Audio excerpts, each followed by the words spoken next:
시청자 여러분 안녕하십니까? VOA 뉴스입니다. G20 정상회의에 참석한 도널드 트럼프 대통령이 정상외교를 통해 북한이 비핵화를 이행할 때까지 압박을 유지할 것이라고 밝혔습니다.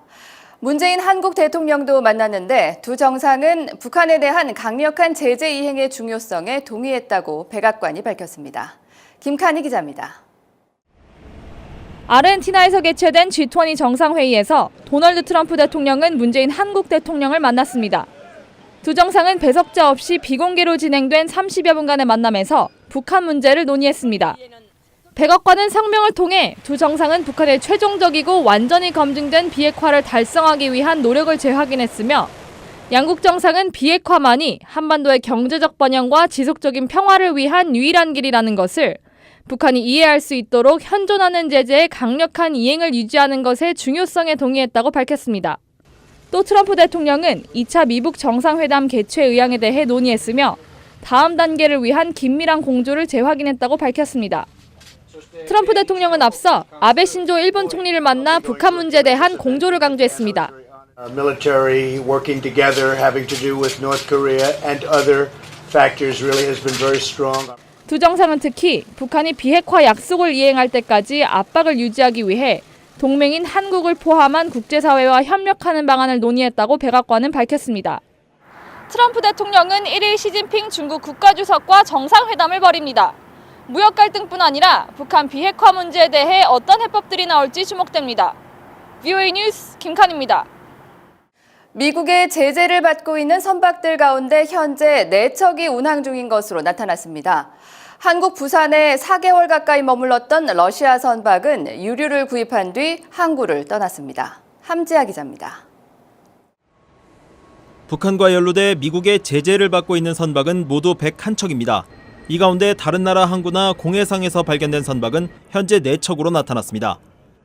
중미국가 벨리즈의 선박인 보스윈 7호와 파나마의 후아프호, 러시아의 넵튜노, 북한 선박인 철봉산호가 중국 인근에서 운항 중인 것으로 포착됐습니다. 지난 8월 미 정부의 제재 명단에 오른 뒤 석 달 넘게 한국 부산에 정박했던 세바스토폴호는 러시아로 복귀했습니다. 또 지난 9월 부산에서 급유를 한 뒤 떠났던 페티잔호도 지난 19일 부산에서 연료를 채운 뒤 다음 날 떠나 러시아에 머물고 있습니다. 한국의 유기준 국회의원은 이들 두 선박이 미 재무부의 추가 제재를 우려한 한국 세관당국과 급유를 거부한 정유회사들로 인해 어려움을 겪었으며 결국 항구 면세유가 아니라 개별적으로 시중에 비싼 유류를 구입한 뒤 한국을 떠났다고 전했습니다. 이런 상황에서 부산 주재 러시아 영사관 측은 부산 세관당국에 항의한 것으로 알려졌습니다. 미 재무부는 독자 제재 선박과의 거래에 주의를 당부하고 있습니다. We are very focused on deceptive shipping practices in particular and ship-to-ship transfers of oil and coal to get around the UN Security Council's embargoes on those products.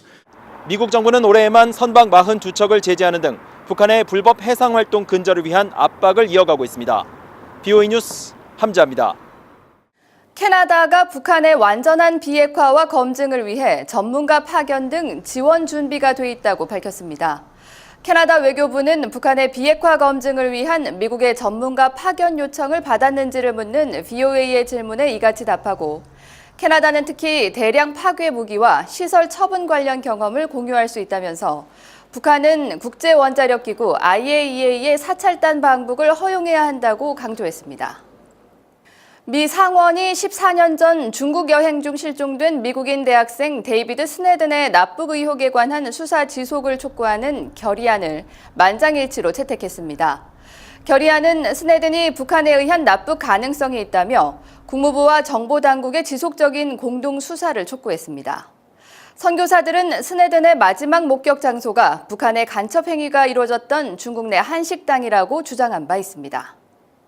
북한 여성들 생리 관련 보건과 인식 실태가 열악한 것으로 조사됐습니다. 한국북한인권정보센터는 탈북 여성 100명을 설문조사한 결과 70% 이상이 생리 관련 치료를 받지 못하는 등 열악한 의료 체계와 부인과 진료에 대한 부정적 인식 등으로 북한 내 생리 경시 현상이 크다고 밝혔습니다. 전문가들은 일회용 생리대와 관련 교육, 비위생적인 화장실 시설 개선 등의 지원이 필요하다고 지적했습니다.